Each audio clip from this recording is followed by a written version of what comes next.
3M is the latest company to warn about rising inflation concerns, with the company's CFO saying it's seeing rising labor and input costs outstrip prices for the current quarter. But inflation isn't only expected to be a problem for industrial stocks. Carlyle Group out with a new note today saying tech could also face inflation risk.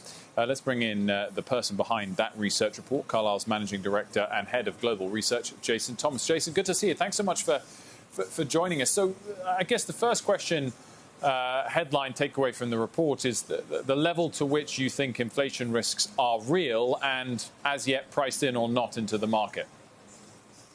Well, I think the real key to the report is that investors need not only focused on operational risk, which, when it comes to inflation, is exposure to commodity prices, input prices, wages, shipping costs. But they need to think about the exposure to valuations. Because if inflation remains elevated, interest rates are going to adjust upward. And when they do, there's going to be significant downward pressure on valuations across the economy. But as we know from bond markets, an asset's sensitivity to a change in interest rates is a function of its duration, how far into the future its cash flow is expected to arrive. And tech stocks tend to have the longest duration of any equity asset, because in most cases you have relatively small amounts, in fact, even negative free cash flow in the current period and near term.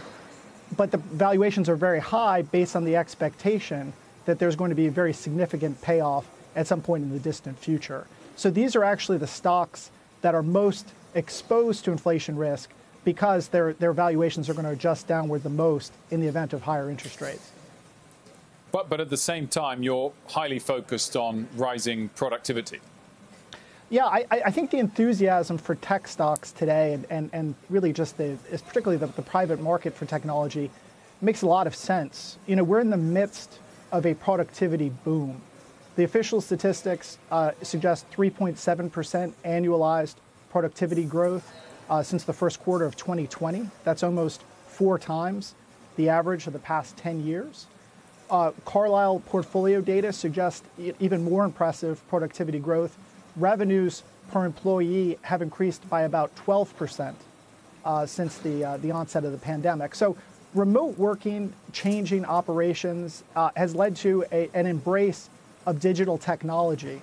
And it is that embrace that is really fueling this productivity boom. So, again, I think that this notion of not flying too high or too low is that one needs to be conscious of the interest rate and inflation risk embedded in these long duration assets. But at the same time, tech is where the growth is. It's where the highest expected returns have been and are prospectively. So it really requires a balanced approach. So what does that mean in practicality for investors looking to find tech stocks that might not get pummeled if interest rates do rise rapidly, as you're suggesting, and are part of the digital revolution and these productivity gains? Are there certain parts of technology they should look at or certain areas?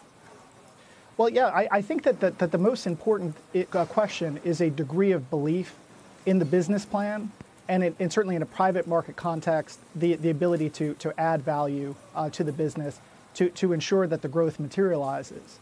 In many cases, when you're thinking about exposure to technology, people don't associate it with inflation risk. So really what I'm warning against is investors looking at a business, a digital services company, enterprise software, and they say, oh, this business has no exposure to copper prices. This business has no exposure to shipping costs. Therefore, to hedge my inflation risk, I should actually have more exposure to digital services, enterprise software, et cetera.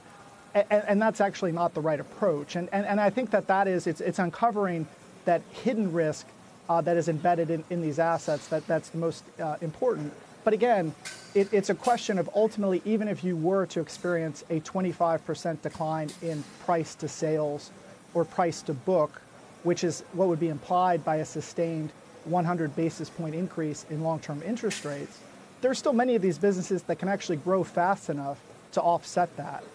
But again, when you think about a terminal value and the valuation assigned at an exit or when you intend to sell the stock, you have to embed the risk of a valuation decline of that magnitude.